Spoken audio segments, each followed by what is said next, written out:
Alessandro Marcos. Não sei se você conhece ele, Juscelene, mas o pastor Alessandro Marcos é meu pastor.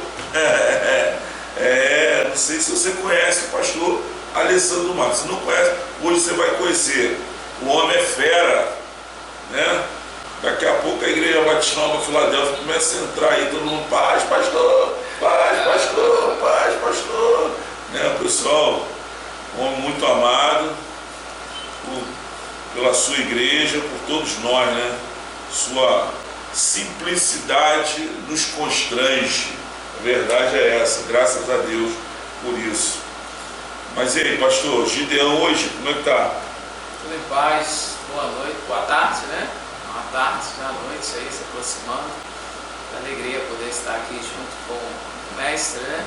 Estou me sentindo aqui como um seminário. Vai dar aula então, vai dar aula hoje. Mestre, Vai dar aula hoje. aluno, né? Olha aí que benção, uma alegria poder estar aqui junto com o William, né? Um amigo, um parceiro na obra do Senhor, e glorificar a Deus pelo trabalho dele, um trabalho de excelência, um trabalho focado na família, focando no lar, porque uma igreja forte depende de um lar também forte e estruturado, né? Que bom, prazer estar aqui nesta tarde.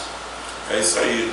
Então, nós já temos algumas pessoas aí entrando aí, pessoal, vai, né, entrando aí, se manifestando, né, pra gente saber quem é que tá aí com a gente aí, né, pra gente poder, o pessoal aqui não é igual na live das igrejas não, né, eles já entram na live das igrejas, paz, pastor, e aí, tá? Aqui não, aqui o pessoal vai, fica, né, e às vezes aparece, a gente nem sabe que estão aqui. O negócio deles é assistir o debate, né, a brincadeira aqui, né, debate não tem nada, né, mas o negócio deles é assistirem aqui, a gente ficar falando segunda-feira, falar em debate segunda-feira, o negócio ficou quente aqui.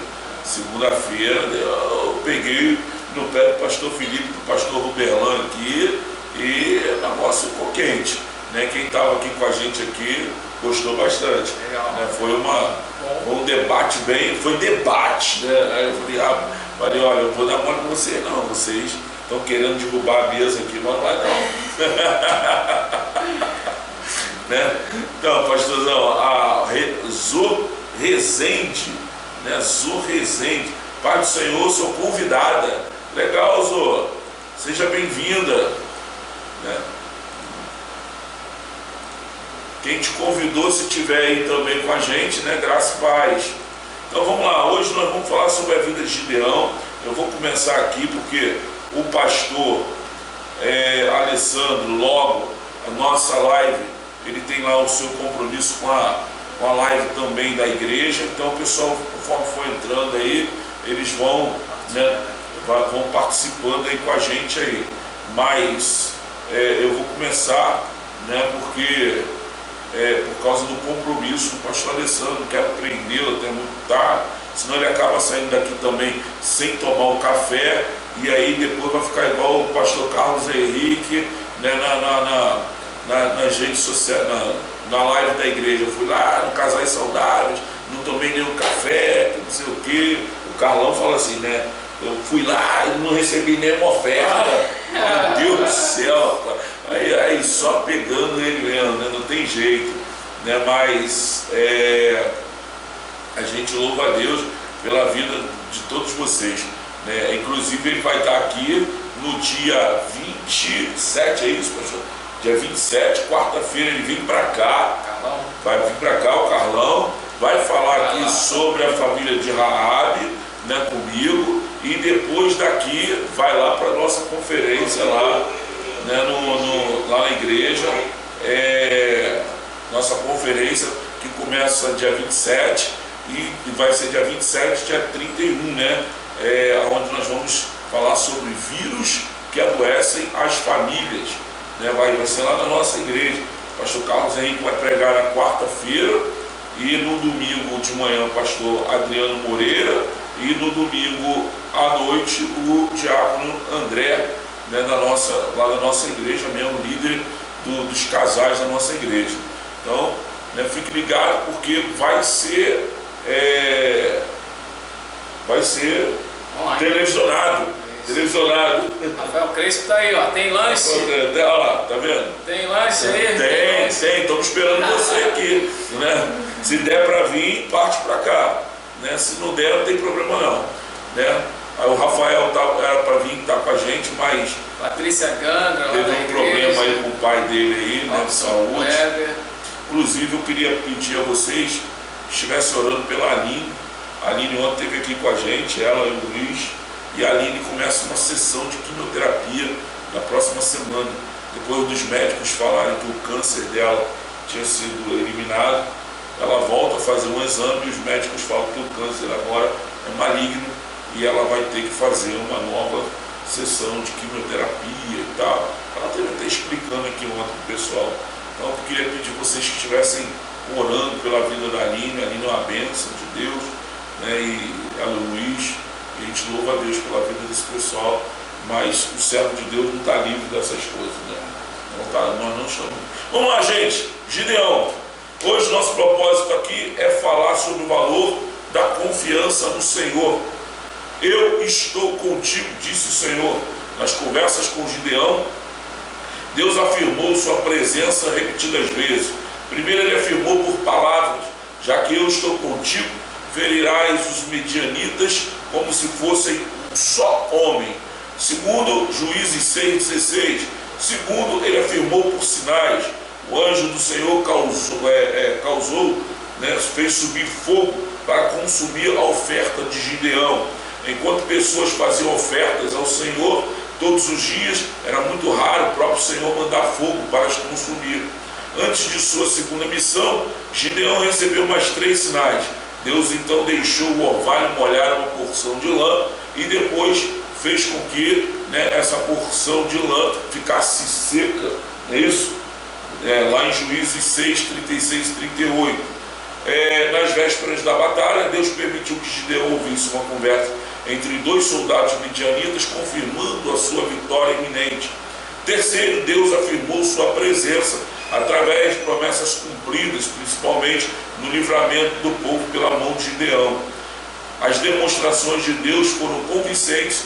Gideão então foi convertido, depois de tanta prova, parece que Deus teve que fazer tanta coisa para esse homem chegar a cumprir. A maior bênção imaginável é a presença do Senhor em nossas vidas. Quando Jesus veio ao mundo para habitar e fazer seu tabernáculo entre os homens, foi-lhe dado o nome de Emanuel, Deus conosco. No final da sua missão terrestre, ele foi preparar um lugar para nós na presença do Pai. Ele prometeu fazer morada a todos aqueles que o amam. Então, essa a primeira mensagem que o livro de Juízes passa a respeito de Gideão. A missão começa em casa, irmãos. Uma vez que Deus chamou a atenção de Gideão, ele lhe deu a sua primeira missão: destruir os ídolos do próprio pai e fazer um altar ao Senhor no mesmo lugar. Juízes 6, 25 e 26. Gideão levou 10 homens consigo e cumpriu o mandamento do Senhor na mesma noite.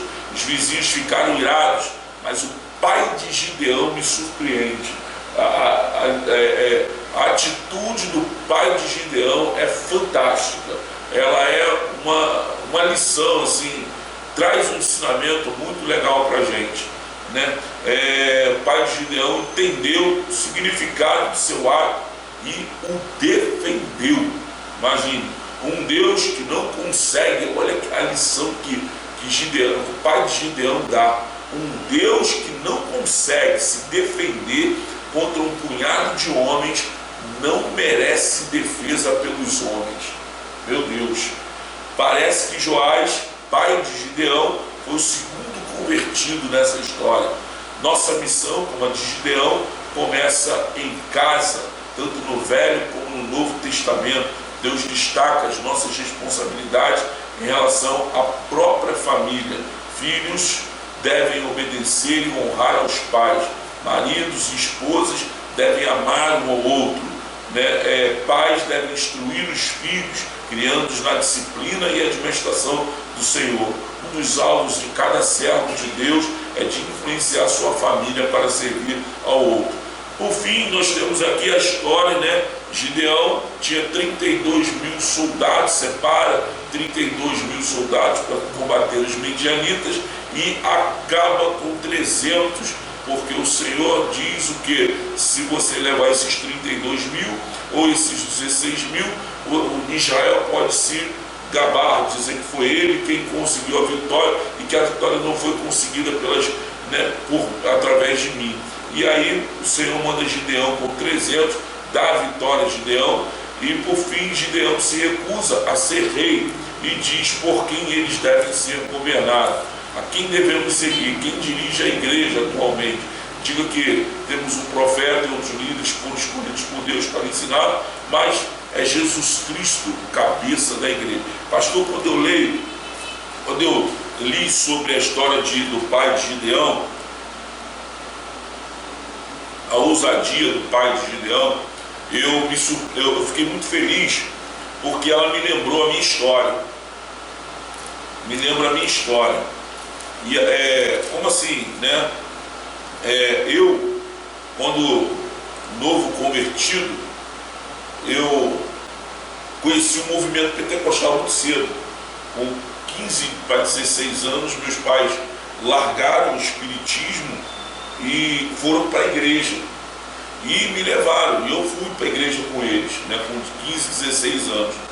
E logo no primeiro ano de igreja, nós fomos um problema para a igreja, um problema bom, né, porque nós nos convertemos numa igreja tradicional, mas conhecemos o movimento pentecostal, e aí foi um conflito, né? Foi um conflito muito grande, mas nós soubemos administrar a igreja, soube administrar, e ele só ficou um ano, né? Meus pais estão lá até hoje, mas eu só fiquei um ano ali, né, na igreja, e depois tive que sair, não era o local para eu estar, e respeitei ali os irmãos e saímos, né? E aí, só que no período que nós conhecemos o movimento pentecostal, eu me lembro que minha mãe guardou tudo dentro de casa, todas as peças, todos os ídolos, a roupa do espiritismo dela, tudo ela guardou dentro de casa. E um dia nós estávamos no monte, né? E Deus, que não deixa nada encoberto, né, viu que a gente estava buscando, queria o bem para minha casa, né, ele simplesmente pega e revela, né, e a gente chega em casa naquele dia, né, eufórico, garoto ainda, né, mais eufórico, e vou falar com a minha mãe. E o que eu vou falar com a minha mãe nega que tem alguma coisa dentro de casa. Eu falei, o Senhor revelou no monte, ele falou que se ele falou que tem. E aí começou a gente, né, assim, uma discussão entre aspas, né, entre eu e minha mãe, e nós pegamos e discutimos. Eu falei, tem, bati o pé, e ela não tem, eu tenho. Bom, por fim, né, eu desisti, e meses depois ela juntou tudo, colocou dentro de uma caixa e mandou a gente queimar. Quer dizer, estava lá, estava tudo guardado. E o pai de Gideão me lembra isso, né? Essa questão, né? Um Deus que não pode se defender, né? Ele não merece a defesa dos homens. Às vezes a gente vê crente querendo defender Deus numa briga tremenda dentro nas redes sociais, e às vezes pessoalmente querendo defender Deus, quando Deus não precisa de defesa, da defesa do homem. Nem ele defendeu a criação dele. Nem ele defendeu a criação dele, né? Não defendeu a existência dele. Ele já começou dizendo que a terra era sem forma vazia e ele trouxe ordem à terra, e não quis explicar sobre a existência dele. Exatamente. Então, gente, pastor Alessandro é assim mesmo, fala, se ele estiver falando muito baixo, você fala, eu pego no pé dele aqui para ele falar um pouco mais alto, tá? Mas vamos lá, pastor Alessandro, diante de tudo isso, meu pai parece que já desenhou a minha história religiosa. O que eu faço? Parece que o pai de Gideão já tinha desenhado a história dele, a história religiosa dele. O que fazer então agora? Né? Porque a gente vive num mundo, principalmente no Brasil, o Brasil é bem eclético em relação à religiosidade. E dentro de casa, às vezes, você tem um que é evangélico, o outro é espírita, o outro é Allan Kardec, o outro é budista, né? Ou seja, você tem dentro de uma família, às vezes, 3, 4 religiões, 2 religiões, e os pais, muitas vezes, né, eles já desenham a história dos filhos dentro da religião deles, porque eles acham que aquilo ali é o melhor para o filho, né? E no final, o filho, às vezes, não parte para aquela religião dos pais quando cresce, por ter um livre-arbítrio. Mas como é que é esse negócio aí? Como é que é esse conflito aí? Como é que os filhos ou os pais vão lidar com isso aí? Uma casa pode lidar. Bem, vamos nós.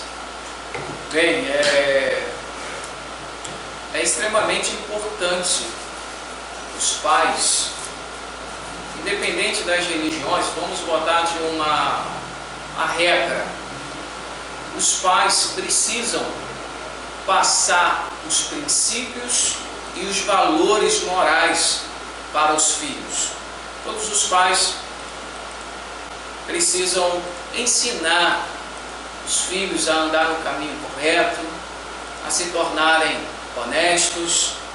Na questão religiosa, os pais que servem, vamos dizer assim, seus deuses, eles também vão passar essa questão da religiosidade, porque nós somos produtos do meio. Mesmo que muitos não aceitam isso, dizem que o homem não é produto do meio, mas na verdade nós temos uma parcela, né, dentro de nós que provém desse produto do meio. Eu sou parte da minha família, eu sou parte do meu pai, dos ensinamentos, dos hábitos do meu pai, das atitudes do meu pai. Eu não quero copiá-lo, porque eu entendo que eu posso ser melhor, mas ele me passou, mesmo que não fosse verbalizando, ele me passou com as atitudes, com os exemplos, e eu passei a ser produto do meio. Não aceito ser totalmente do meio, produto do meio, porque eu quero melhorar, eu quero ser diferente. O ser humano, ele quando nasce, ele é totalmente dependente do outro, mas quando ele cresce, chega numa fase adulta, ele automaticamente se torna independente. Então todos aqueles ensinamentos que ele obteve na sua infância, na fase da adolescência, agora como adulto e como independente, ele vai começar a fazer as suas escolhas. E nós que somos seguidores de Cristo, somos cristãos, nós temos a responsabilidade de ensinar os princípios cristãos para os nossos filhos. Esse é o propósito que Deus espera dos pais, ou deu aos pais um propósito. Abraão, quando ele recebe o chamado de Deus, e todos os profetas na Bíblia tiveram um propósito. E qual era o propósito real de Abraão? Olhando lá em Gênesis 18, verso de número 19, vai dizer assim: porque eu o escolhi para que ordene aos seus filhos e à sua casa depois dele, a fim de que guardem o caminho do Senhor e pratiquem a justiça e o juízo, para que o Senhor faça vir sobre Abraão o que tem falado ao seu respeito. Deus chamou Abraão para ser pai de uma grande nação, mas o propósito maior de Abraão era passar os princípios de Deus para os seus filhos, para que se cumprisse na vida de Abraão o que Deus havia prometido a ele. Então é extremamente importante os pais que têm essa obrigação de passar os princípios. E nós não vamos passar só verbalizando aquilo que nós temos como conhecimento. A sua atitude, o seu exemplo, ele é o que vai ensinar os seus filhos, né? O seu filho vai aprender com o seu exemplo. E eles, quando crescerem, vão tomar as suas decisões. Aí nós vamos passar os princípios, mas quando crescerem, vão tomar as decisões. E a gente vê isso na vida de Gideão. Com certeza ele tinha os princípios do pai, mas quando ele cresceu e teve um encontro com Deus, ele, como um ser independente, ele percebeu que os deuses dos seus pais não respondiam e não protegiam eles, e o Deus Todo-Poderoso que Gideão teve se manifesta, e ele então percebe que aquele é um Deus que ele deveria seguir. Ele é quem ele é, 3 vezes.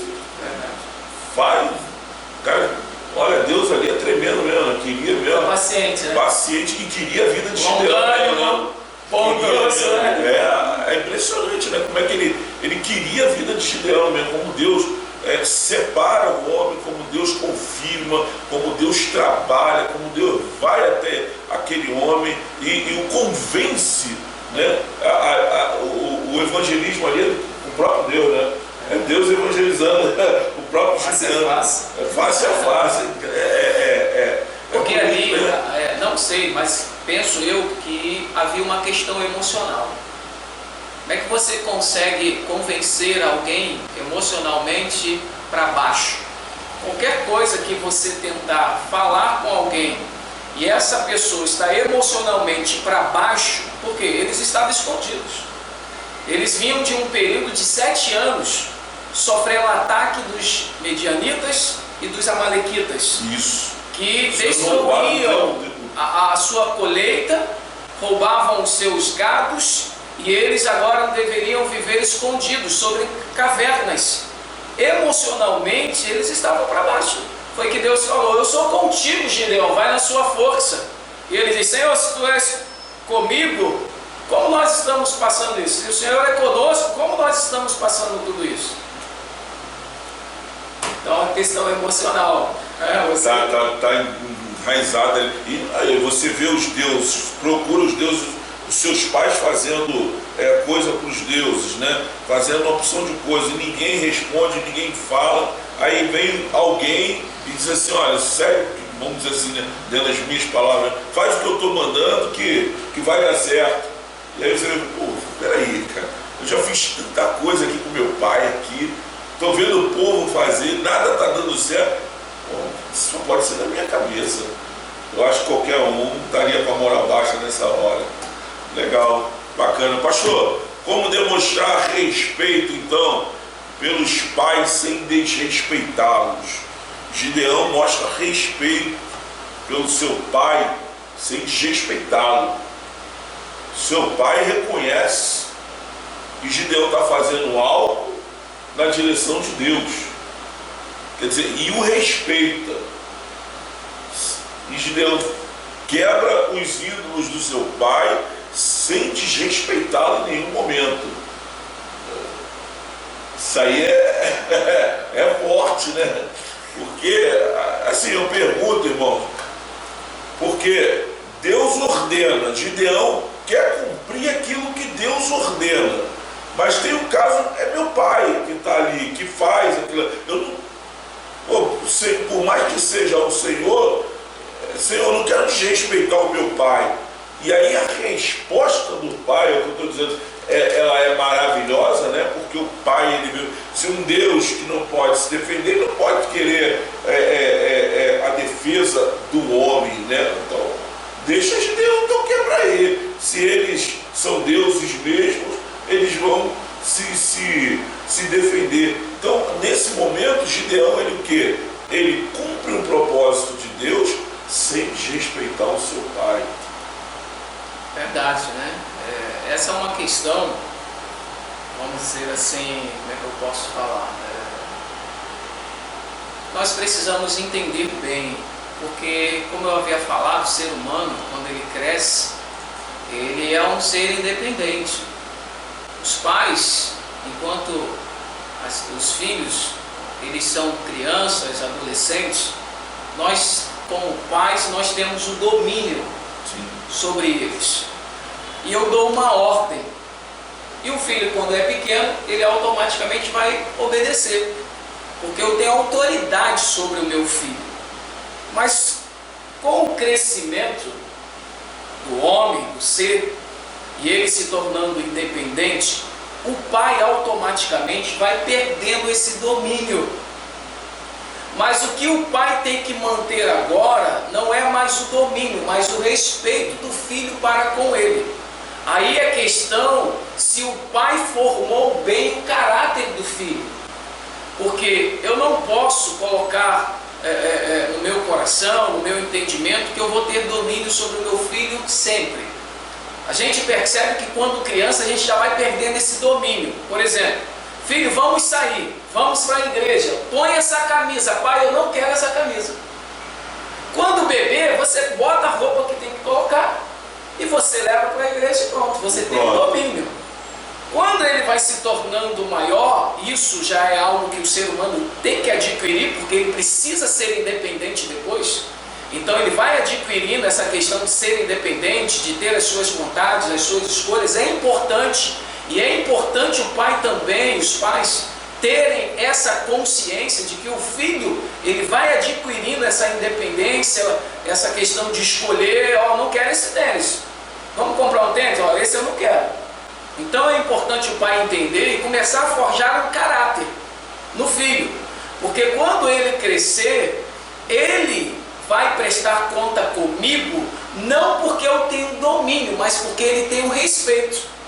Quando Gideão toma uma atitude forte sobre a religião do pai, sobre o Deus que o pai servia, e o pai o respeita, porque o pai percebe que ele era um homem, vamos botar assim, de caráter, que tinha um respeito pelo pai, mas que ele também tinha um direito de escolha. E com certeza o pai teve a consciência de que ele não estava agindo por ele mesmo, mas era um propósito de Deus. Por isso que ele aceita e não gera tanto conflito com o filho. Certamente Gideão não chegou quebrando tudo, né? O Senhor mandou, vamos quebrar tudo. Certamente Gideão não chegou dessa forma, mas chegou devagar, conversou com o pai. Ele teve que pegar o gado do pai. O gado do pai. Ele não poderia roubar do pai. Ele teve que explicar para o pai o que iria fazer com aquele gado. O pastor Alessandro tem que voltar mais vezes, não viu? Isso. Muito legal, mas é verdade. Então assim, a resposta dele, Joás disse, e quando os homens tentam matar, né, agredir Gideão, né, o pai se levanta em defesa dele. O pai se levanta mesmo indo contra a religião dele. Mesmo indo contra a religião dele. Porque o pai, na verdade, ele conhecia o filho. Meu filho nunca agiria contra mim se não estivesse agindo corretamente. Porque eu conheço o meu filho, ele me respeita, mas se o filho fosse um brigão com o pai e não tivesse uma aliança, um respeito, o pai iria confrontar. Como você faz isso? Você sempre fez isso na vida? Não, meu filho nunca fez isso. Se ele está fazendo, é direcionado por Deus, porque ele sempre manteve o respeito. Não é uma coisa da cabeça dele. Não é uma coisa que ele decidiu, vou fazer e acabou. Não, tem alguma coisa aí. Se ele está falando que Deus falou com ele, que com certeza o texto bíblico não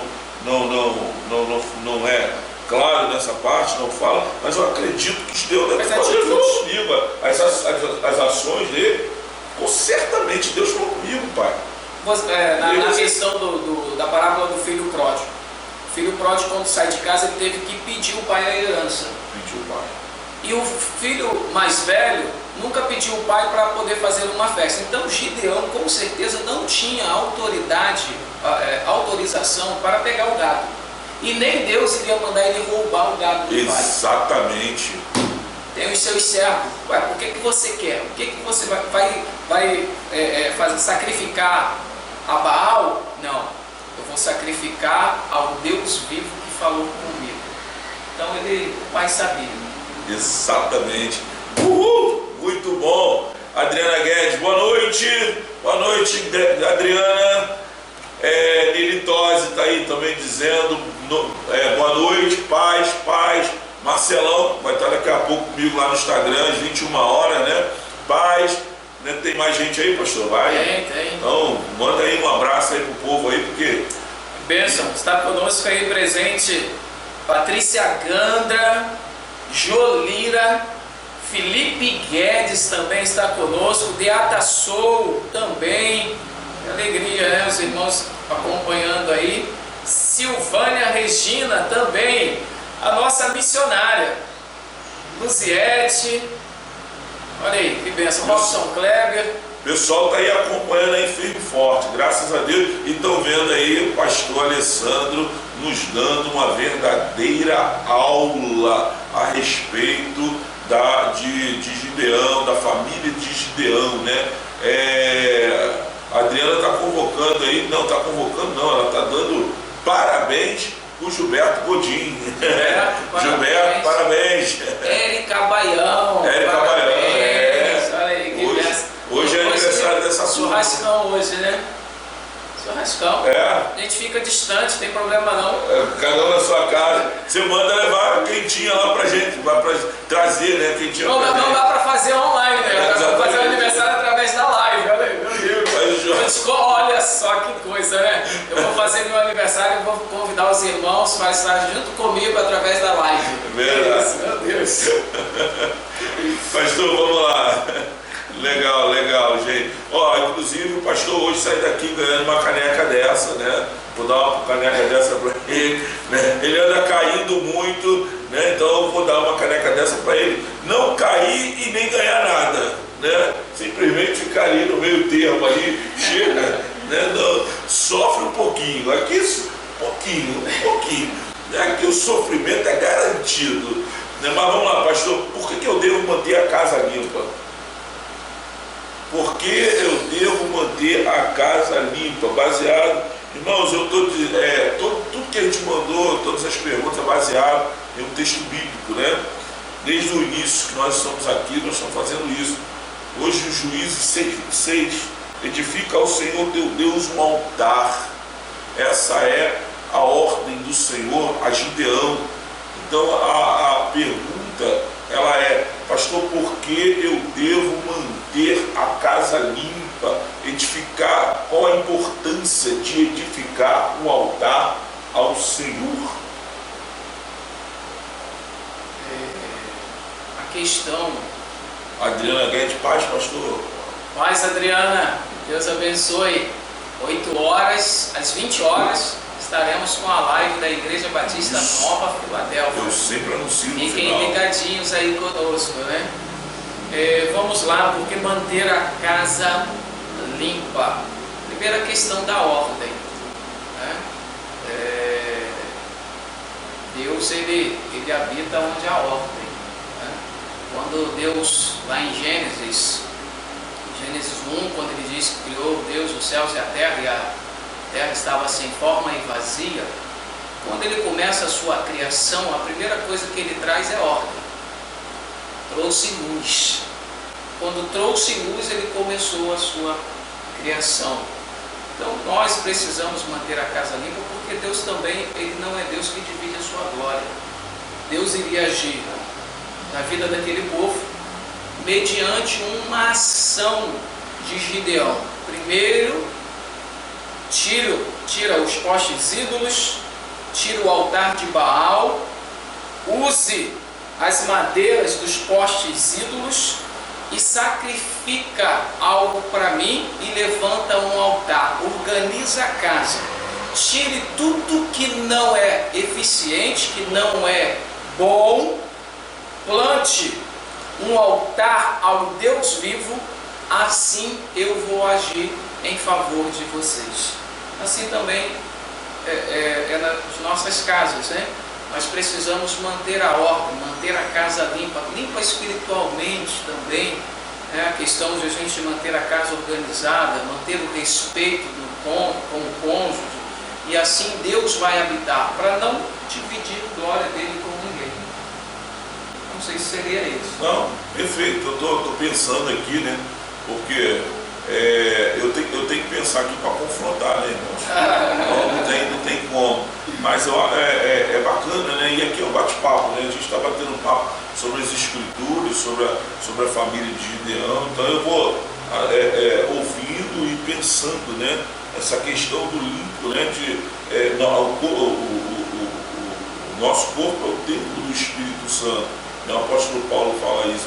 Então a gente precisa o quê? Manter o templo do Espírito limpo, né? Sem nada que venha denegrir a imagem do templo do Espírito Santo. E se a gente quer vitória, como a gente às vezes fala-se muito hoje de vitória dentro da igreja. Se a gente quer vitória, a gente precisa o quê? E precisa buscar essa coisa. E a primeira coisa que a gente percebe que Deus faz é fazer, mostrar para o povo que Deus não divide a sua glória com ninguém. A conversa de Jesus com uma mulher samaritana, e ela pergunta para Jesus: onde devemos adorar? E Jesus responde a ela e diz assim: os verdadeiros adoradores adorarão em espírito e em verdade, em espírito de coração. Jesus procura os verdadeiros adoradores que o adorem, né? Que lhe adorem em espírito, de coração, como a Bíblia diz, né? Buscar o Senhor de todo o seu coração, de todo o seu entendimento, de toda a sua força. E ele completa dizendo: em verdade. O que seria esse em verdade? Penso eu que com as atitudes. Se eu quero a presença de Jesus, eu peço em oração, mas eu conquisto a presença de Jesus, a presença de Deus para minha casa, com as minhas atitudes. Eu conquisto. Existem coisas na vida, por isso que ele fala em espírito e em verdade. As suas atitudes vão dizer se você realmente quer a minha presença ou não. Gideão teve que tomar uma atitude. Exatamente. Tá vendo como é que provocando sai coisa, sai mais coisa, continua, vai pastor, para não. E aí, foi lá, pediu de Gideão uma atitude, e essa atitude antes mesmo de montar o exército, se preparar, pegar as armas para lidar com os inimigos, confrontar o inimigo, ele teve que primeiro fazer uma limpeza. Existem coisas que nós precisamos olhar para a nossa vida e ver assim: o que está me impedindo de avançar? Olha as atitudes, né? É como uma pessoa que diz assim: pastor, eu não consigo dormir. Como é que você trata uma pessoa que não consegue dormir? Depois eu vou, mais para frente, nós vamos fazer umas lives para poder dar técnicas para as pessoas aprenderem a dormir melhor. Aqueles que têm problema de insônia. Vou passar umas técnicas e os irmãos vão começar a praticar essas técnicas e vão ver que realmente funciona. Mas a primeira coisa que um terapeuta faz quando recebe alguém no seu consultório e a pessoa reclama que não está conseguindo dormir, e o terapeuta pergunta assim: tá, o que você faz para não conseguir dormir? Aí ele começa a detalhar. Está vendo aqui o que você faz? Tudo o que você está fazendo está sendo impedimento para você dormir. Vamos começar a fazer diferente. A mesma coisa na vida cristã. Eu preciso ver as minhas atitudes e começar a pontuá-las e ver aquelas que estão me impedindo de avançar e de receber mais de Deus, e eliminá-las.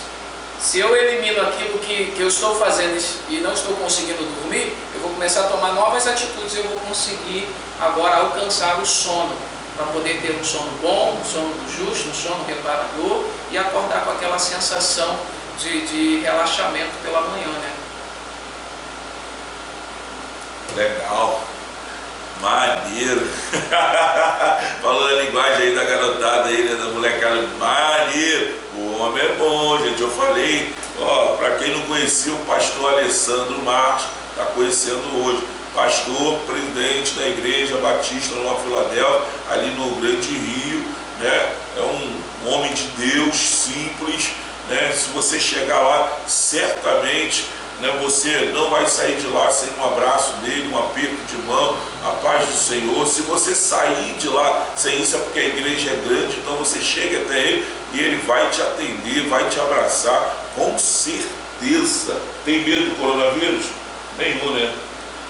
A gente confia, precisa ter esse cuidado, né? Normal, mas a gente, medo a gente não tem, né? A gente tem a fé, mas a fé não elimina as nossas responsabilidades. Exatamente. Eu brinco com a Sueli aqui em casa, né, que algumas pessoas já chegaram aqui chorar a gente aqui, falando assim, vocês estão recebendo gente todo dia, vocês estão com medo do coronavírus? É claro, mas a gente toma todas as precauções possíveis. E outra coisa é o seguinte, irmãos, olha só, crente que tem medo do coronavírus, ele nunca vai para a África. Porque quem vai para a África, missionário, sabe que vai pegar malária. Dificilmente um missionário não vai pegar malária. Agora ele vai tomar todas as precauções enquanto ele estiver lá para não pegar. Mas dificilmente ele não vai pegar malária e outras doenças. E outras. Então assim, as nossas atividades, elas não vão parar por causa de nada. De coronavírus, ou seja, mas nós estamos tomando todas as precauções possíveis, como, não só como crente, mas também como cidadão. Ninguém quer provocar a morte de ninguém, nem a nossa, né? Amém? Então, espero deixar bem claro isso aí, para depois não ficar, ninguém não falarem aí que eu falei o que eu não falei, tá? Então vamos lá, pastor. A resposta branda desvia o furor, mas a palavra dura suscita a ira. A primeira situação acontece com Gideão, logo depois dele vencer os medianitas e trazer livramento a Israel. Os homens da tribo de Efraim reclamaram com ele. Eu achei interessante isso, né? Reclamaram com ele por não terem sido convocados para a guerra, mas ele os abrandou com a sua palavra. Você pode ler lá em Juízes 8:1-3. A Bíblia diz, então, os homens, que é isto que nos fizeste, que não nos chamaste quando fostes pelejar contra os midianitas, e contenderam com Gideão fortemente. Porém Gideão lhes disse, que mais fiz eu agora do que vós? Não são, porventura, os rabiscos de Efraim melhores do que a vítima de Abiezer? Deus entregou nas vossas mãos os príncipes dos medianitas, Oreb e Zeeb, que pude eu fazer comparável com o que fizeste. Gideão elevou a moral dos caras lá em cima, né? Ó, que coisa, né? Pastor, como é ser pai e líder? Como é ter que, às vezes, agradar a todos, esposa, filhos e liderados? Porque Gideão está justamente nessa posição. Irmão, para quem não sabe, Gideão teve 70 filhos. Não é isso, pastor? 70 filhos, né? E aí eu fico me perguntando, o homem teve 70 filhos, tem que agradar os filhos, as mulheres, e ainda tem, ganha uma batalha, ainda vem uns camaradas ainda, pastor, por que o senhor não me levou? Aí, pastor, tá cheio de problema, tá lá, tem que pagar a conta, a mulher tá lá, e aí, homem, vamos pagar a conta? Aí vem o Atos, pai, o senhor me prometeu isso, eu vou te dar, mas o senhor falou que ia, né? Aí daqui a pouco ele, pastor, o senhor fez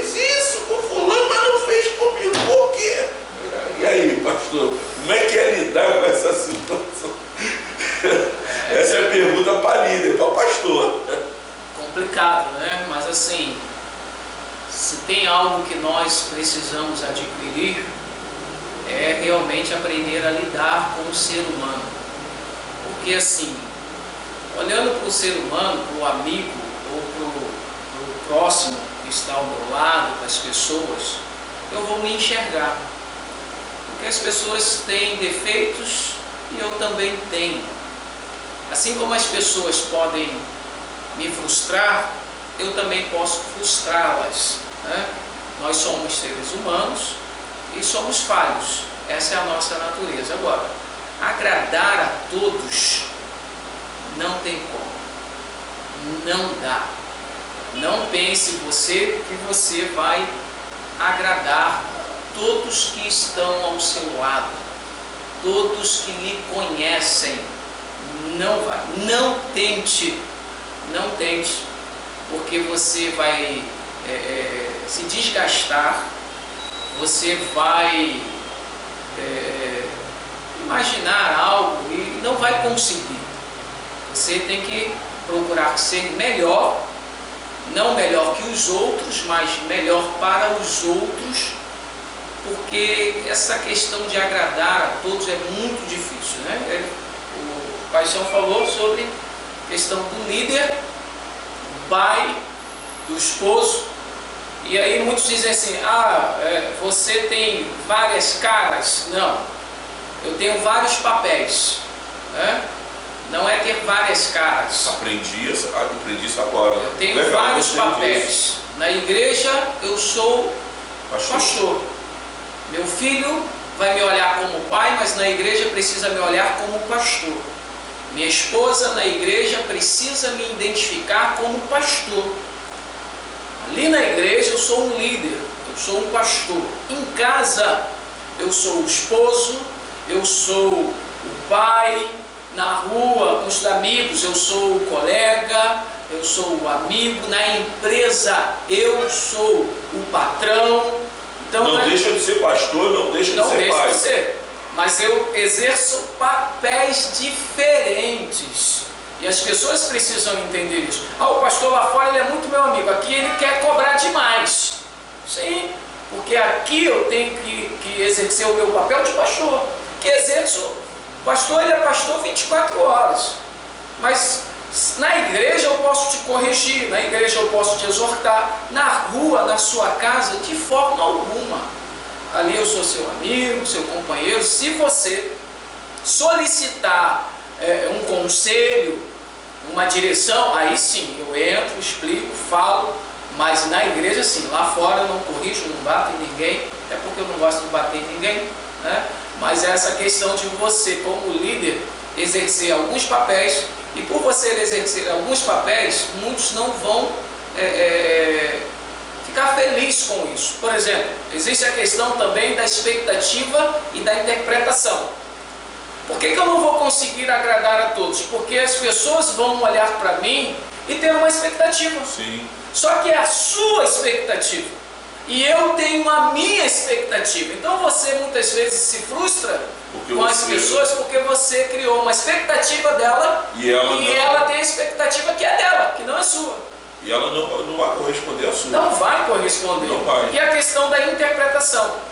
Aquilo que eu faço, aquilo que eu digo, as pessoas que recebem interpretam diferente. Eu posso falar azul e quem está ouvindo falar é amarelo. Então não temos como agradá-los, né? Agradar todos. Nós precisamos aprender a lidar com as pessoas, precisamos a cada dia tratar o nosso homem interior para poder ser melhor para os outros, poder ajudar mais. Mas mesmo tentando ajudá-los, mesmo assim, muitos não vão gostar das nossas atitudes. Não tem jeito. Pastor, há uma dúvida em relação a essa questão dos midianitas. Deus está vendo o povo de Israel sofrer, Deus está vendo os midianitas oprimindo, mas Deus não faz nada, né? Porque o Senhor não ajudava Israel a resolver esse problema com os midianitas, já que muitas famílias estavam sofrendo com esta opressão? Eu acho que essa pergunta a gente pode trazer até para os dias de hoje, né? Por que Deus não elimina essa pandemia, né, terrível, né, já que muitas famílias estão sofrendo com a morte, né, de muitos dos seus entes, muitos dos seus familiares, e por aí vai embora? Essa questão eu posso colocar como ação e resultado. Deus não pune ninguém. Deus estabeleceu princípios. Deus estabeleceu regras. E quando eu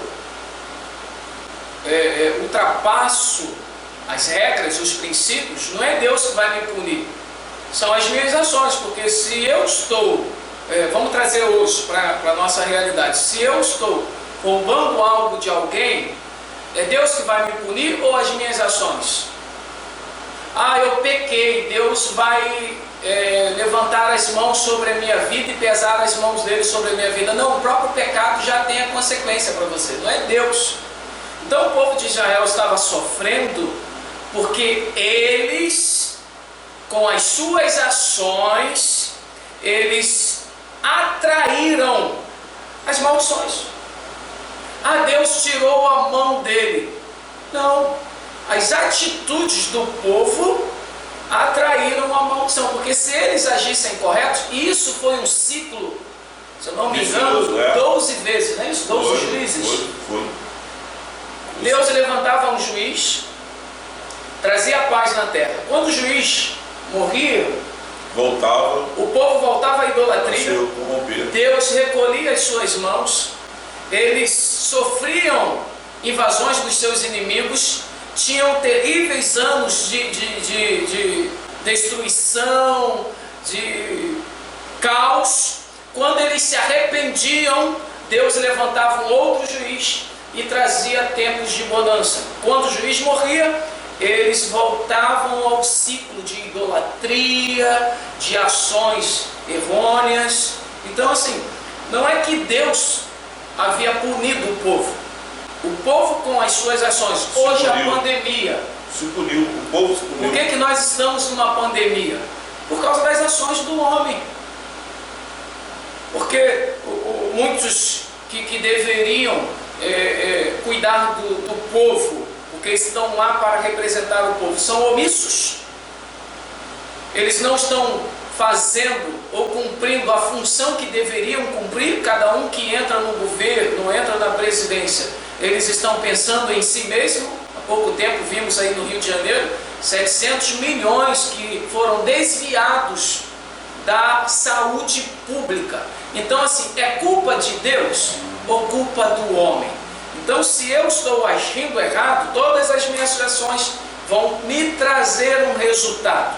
Se eu erro, se eu peco, não é Deus me punindo, é o pecado já trazendo para a minha vida consequências. Deus não está para punir, Deus deu a direção, né? Está na sua frente a vida e a morte, escolher hoje, a bênção e a maldição. Então nós temos como escolher bênção ou maldição. As pessoas estão escolhendo o caminho errado e vão colher frutos do caminho errado. Não tem jeito. Nós estamos escolhendo um fruto bem pesado nesse momento, não só por falta, não só pelas atitudes do governo, mas também pela falta de temor a Deus. O povo parece que continua vivendo sem temor a Deus nenhum e continua, né, naquela visão de que parece que Deus ele não está vendo o que está acontecendo. O Salmo 2, né, ele é bem claro. O salmista no Salmo 2, ele é bem claro quando ele diz: o Senhor, os reis da terra, rompamos os seus laços, sacudamos de nós as suas algemas. Ri-se aquele que habita nos céus, o Senhor zomba deles. O homem continua pensando. O que está acontecendo aqui? O que está acontecendo aqui é que as pessoas estão na terra achando que Deus não está vendo, as ações deles. Eu erro e mando você consertar. Eu erro quando você consertar. Entendeu? Eu faço algo de ruim aqui, falo, limpa para mim. Davi vai, o salmista, Deus não é empregado de o ninguém. salmista na mesma hora diz assim, Deus está do alto dos altos céus, rindo dessas pessoas, zombando delas. Agora, não adianta a gente chorar, não adianta o que cabe a nós agora é o quê? Se arrepender. É verdade que o ser humano, ele conhece os caminhos, ele conhece os caminhos corretos. Os cristãos hoje têm acesso à Bíblia, têm acesso à teologia, têm acesso a muitos estudos. E hoje nós temos um povo que tem um conhecimento enorme da palavra de Deus. O maior defeito hoje do povo cristão é colocar esse conhecimento em prática. Nós não precisamos mais, disse um pastor uma vez, de novos sermões. Nós precisamos colocar em prática os sermões que já recebemos. Exatamente. Então hoje você encontra crente falando sobre fé, falando sobre confiança, falando sobre Deus. Que bom! Mas eu pergunto, o quanto isso tudo que ele está colocando, verbalizando, está dentro dele. Ele age, toma as suas atitudes. Então eu não posso só ter o conhecimento. Se você para com uma pessoa de um ano de cristianismo, ela conhece a Bíblia de capa a capa. Porque ela tem acesso, ela entra na internet, as pregações, mas as atitudes. Jesus nos orientou a respeito disso na parábola do homem insensato e do homem sábio, na questão da construção da casa. O homem sábio é aquele que constrói a sua casa sobre a rocha, é aquele que ouve a palavra de Deus e as praticam. Então assim, não é só ouvir, colocar em prática. Tiago também diz isso. Não sejamos somente ouvintes, mas praticantes da palavra. O pouco que eu conheço, se eu coloco em prática, nossa, eu vou alcançar uma vida de paz, de alegria. Vou passar tribulações, mas vou ter paz dentro da evitar muita coisa, né? Evitar muita coisa. É isso mesmo. Gente, pastor, quer mandar um abraço para alguém?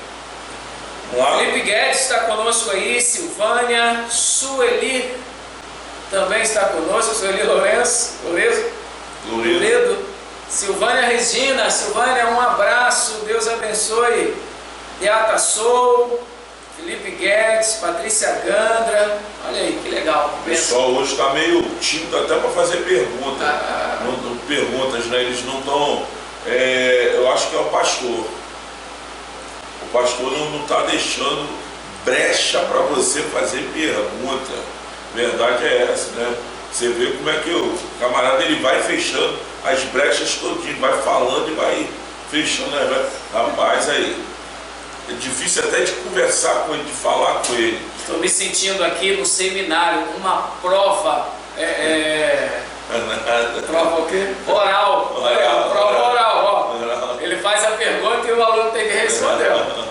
Tá nada. Será que ele tira um 10 aqui? Não sai 10 não. Nunca. O 10 nunca.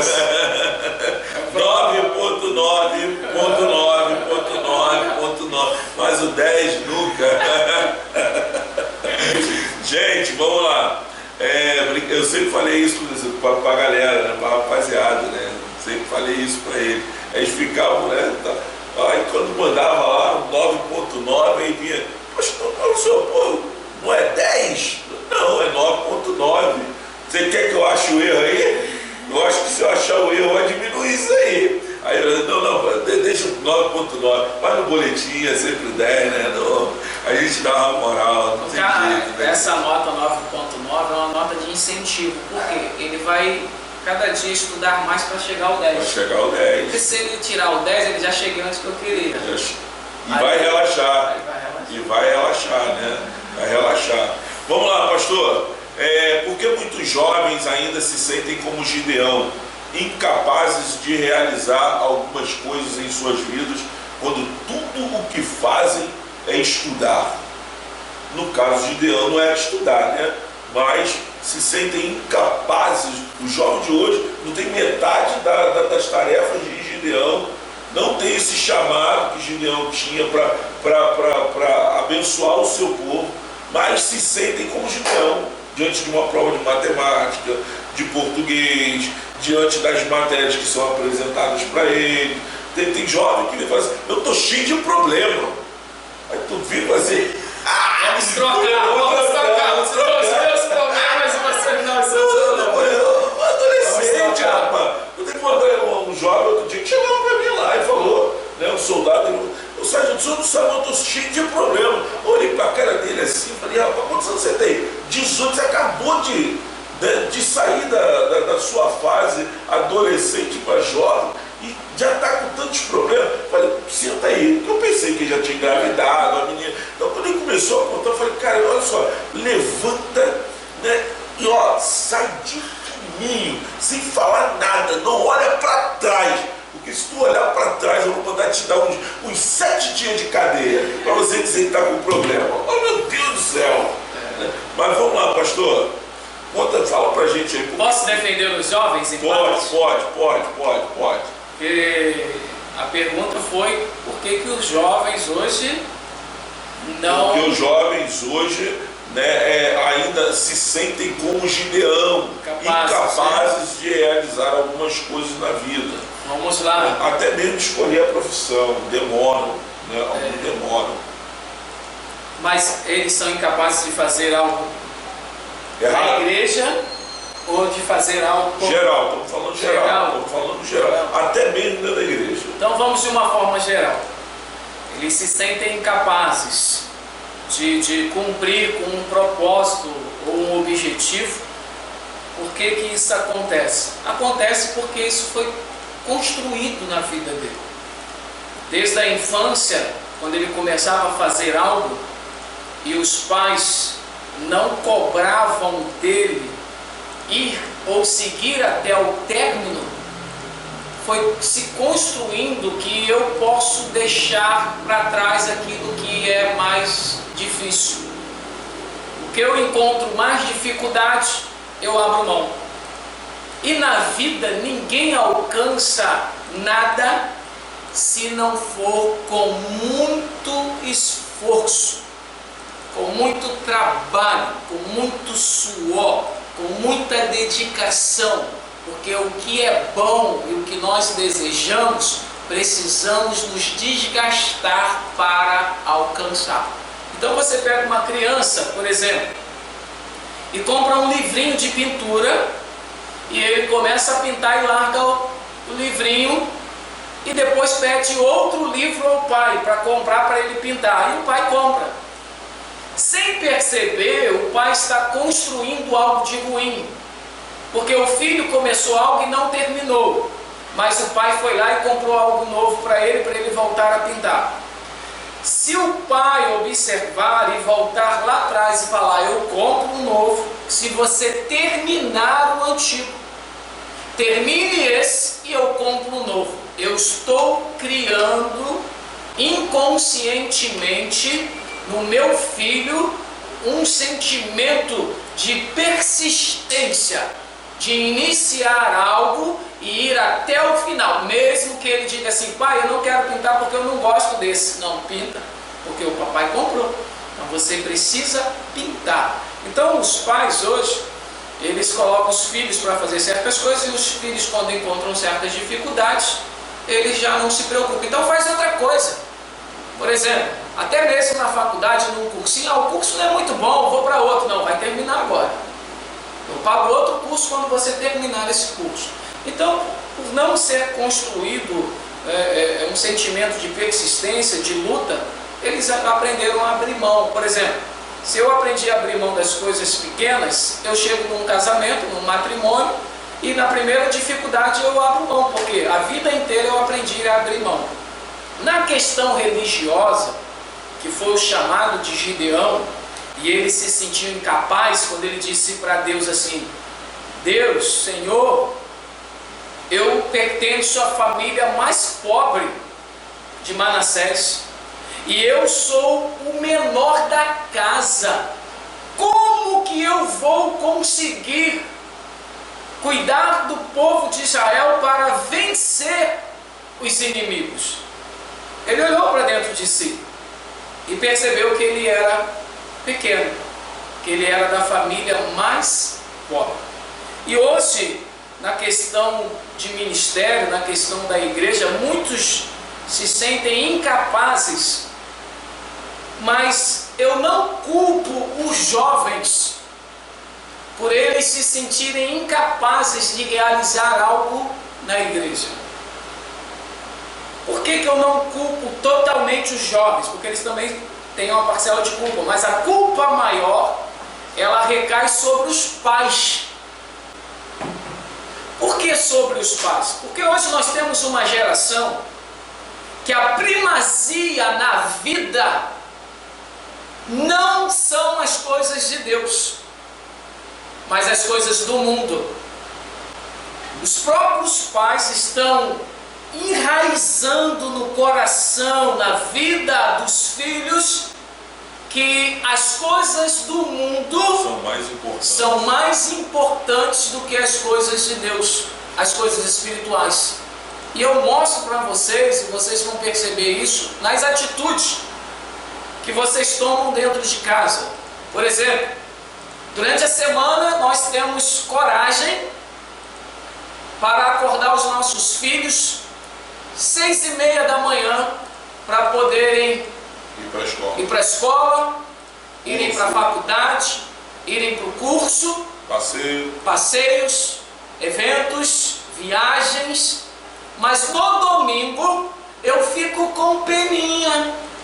Ai, que pena. Ele já acorda o único dia que ele tem para descansar até mais tarde, e eu vou acordá-lo para ir para a igreja. Deixa ele dormir, ele vai à noite. Olha o que eu estou inculcando na cabeça do meu filho. A escola dominical não é importante. Mais importante é a faculdade. Outra coisa, a criança fica 4, 5 horas estudando, lendo livros, mas não pegam na Bíblia. Nem os pais e nem ele. E outra coisa, né? Filho, pega a Bíblia para ler. Filho, vamos ler juntos.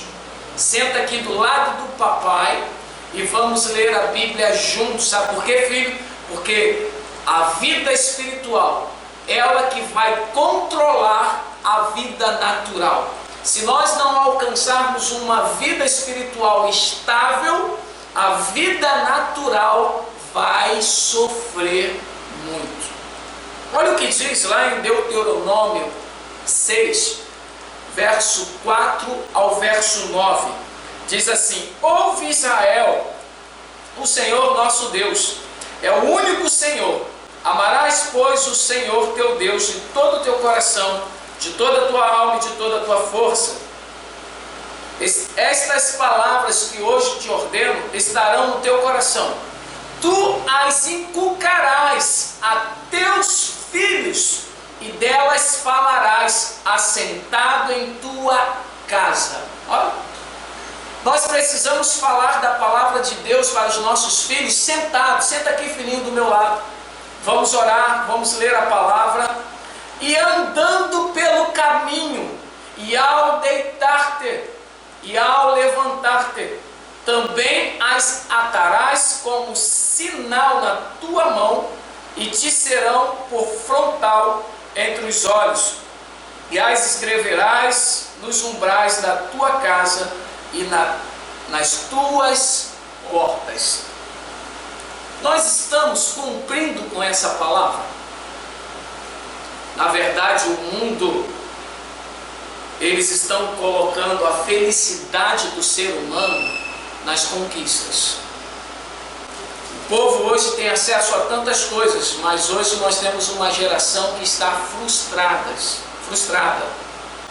Hoje nós temos uma geração que está doente emocionalmente.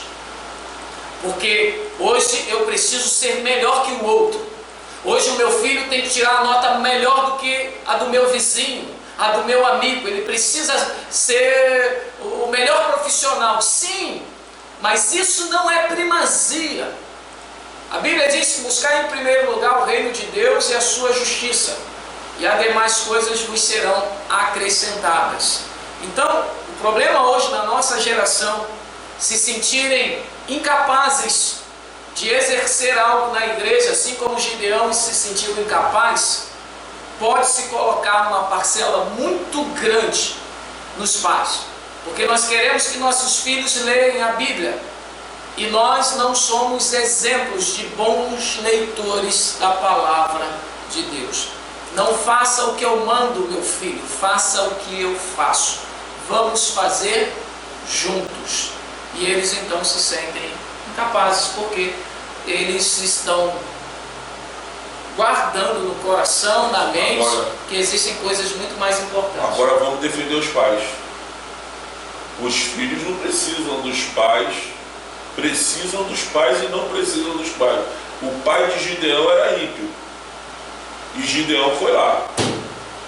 Quando pequeno, sim, porque assim, você tem uma idade, uma idade da criança que você gera a personalidade dela. Isso. E vai ajudando a gerar o caráter. Então, o filho, na idade menor, legal. Ele precisa do exemplo paterno e materno, né? Isso. Se não tiver, se eles não guardar aquelas atitudes, porque assim, existem atitudes que eu tomo que meu pai fazia, que tomava. Mas eu pensei em fazer? Não, porque já está aqui dentro, Então assim, os filhos podem errar quando crescer, sim. Quando chegam numa fase de independência, aí é a escolha deles. Mas enquanto está debaixo da minha responsabilidade, na questão também de idade, de fase, eu preciso colocá-lo e estruturá-lo com as questões espirituais. E aí, agora eu queria que o senhor fizesse a defesa dos pais, porque senão o filho, ele vai falar assim, ele pode chegar, ter alguns filhos vendo aí, né, e falar assim: viu, pai? A culpa é sua. Aí eu queria... Não é culpa totalmente do pai, uma parcela maior. Eu cheguei a falar. Uma parcela maior. Falei para vocês que eu vou provocar. Então, pastor, se é uma parcela maior dos pais, nos filhos agora eu coloco como 51%. 51% é uma parcela maior. Bom, pastor. E 49% dos filhos. Porque assim, se eu não tenho meu pai para ser exemplo para a minha vida espiritual, eu posso ter o meu pastor. Oba! Eu posso ter o meu líder. Aleluia! Eu posso ter o próprio Cristo. Então assim, o problema é que nós colocamos sempre uma desculpa, né? Eu tenho dois caminhos a seguir. Eu tenho duas posições a tomar. Eu procuro tomar da desculpa. Eu quero dar desculpa para não me culpar. Foi a mulher que tu me deste. É isso aí. Desde o início. Desde o início a gente está assim. A gente sempre culpa bem. Irmãos, dificilmente assumimos as nossas responsabilidades. A Senhora está dizendo, os filhos precisam ver nos pais o comprometimento para seguirem o exemplo.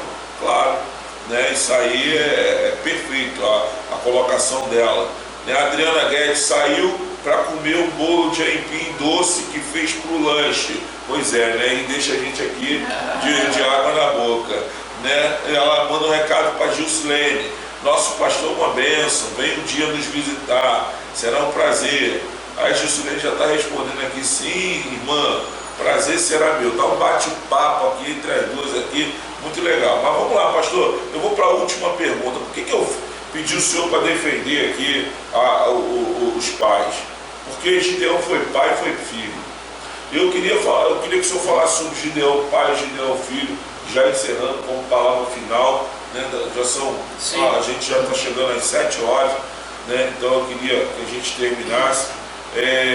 O Gideão pai e o Gideão filho, né? Foram duas pessoas diferentes. As histórias são completamente diferentes.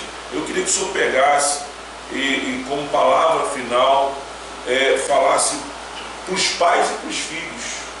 Para os pais e para os filhos. Nós vamos encontrar Gideão em dois momentos da vida dele. duas fases, né? Tanto natural como espiritual. As duas fases da vida dele, como pai, foi falado, e como filho. E as duas fases espirituais, uma quando ele está ao lado de Deus e uma quando ele sai da presença de Deus através das suas atitudes. Então eu vejo Gideão, quando está debaixo das ordens, debaixo dos propósitos, debaixo da vontade de Deus, ele era um bom filho e com certeza um bom pai. No momento em que ele começa a se desviar religiosamente, financeiramente e também na questão da parte sexual, porque ele teve 70 filhos, então muitos dizem que ele teve muitas mulheres. Então nesse momento que ele se desvia da presença de Deus, com certeza ele deixou de ser um bom pai e deixou de ser um bom filho. Hoje o ser humano, ele consegue ser um bom pai, um bom filho, se o Espírito Santo habitar dentro dele. Porque senão, essa natureza que habita aqui, ela vai aflorar. E é uma natureza ruim. Eu sou um bom pai porque eu me tornei um bom pai através do Espírito Santo, através de Cristo. Eu sou uma boa pessoa porque eu me tornei uma boa pessoa, porque eu encontrei uma nova vida em Cristo Jesus. Não existem receitas para nos tornarmos bons filhos ou bons pais. Existem princípios. Eu preciso de Cristo. Eu preciso matar a minha velha criatura ou mortificá-la todos os dias e buscar em Cristo um fortalecimento espiritual, porque assim eu vou ser uma pessoa melhor. Gideão, quando ele tem um encontro com Deus, e Deus prova para ele que ele estava com ele, Gideão, que confiava no seu exército, deixou de confiar. Porque se anteriormente ele se achava incapaz, se anteriormente ele se sentia o menor da casa, depois do encontro com Deus, que Deus se revelou para ele, ele tinha um exército de 32 mil homens, que caiu depois para 10 mil homens, que chegou aos seus 300. Pergunto, ele temeu porque iria com 300 homens combater 135 mil homens dos amalequitas e dos medianitas? Ele poderia ir com um homem e ele iria, sabe por quê? Porque ele teve um encontro com Deus.